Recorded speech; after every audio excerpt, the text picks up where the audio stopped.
you've opened up an HTML editor, you may have become overwhelmed with a wall of text sprawled before your eyes in a seemingly incomprehensible jumble of code and content. Fortunately, we can tame the HTML editor by knowing a few common tags and how they are formed. But what is a tag? Tags are keywords between greater and less than symbols that tell a browser how to display information. Most tags require an opening and closing tag so that the content can go between them. Let's take a look at the most common, the paragraph tag. It opens with a paragraph tag, contains some text, then ends with a closing paragraph tag.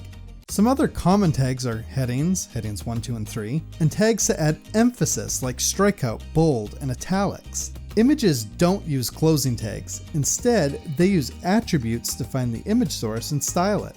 Since images don't use closing tags, we close things off with a greater than sign.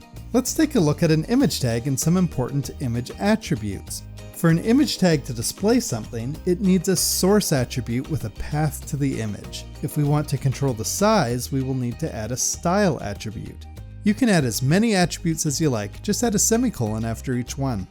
We can make text and images behave as links that anchor to other web pages. To make a link, we need to use the anchor tag and give it a hyperlink reference so it knows where to go when the user clicks on it. Between the opening and closing tags, we will either put our image tag or we will add some text that the user can click on.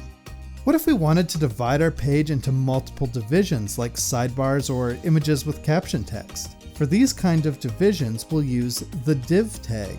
Think of the div tag as a container to hold other tags, and by using a style attribute, you can size and place the container exactly where you want it. Now you should be able to find your way around the HTML editor.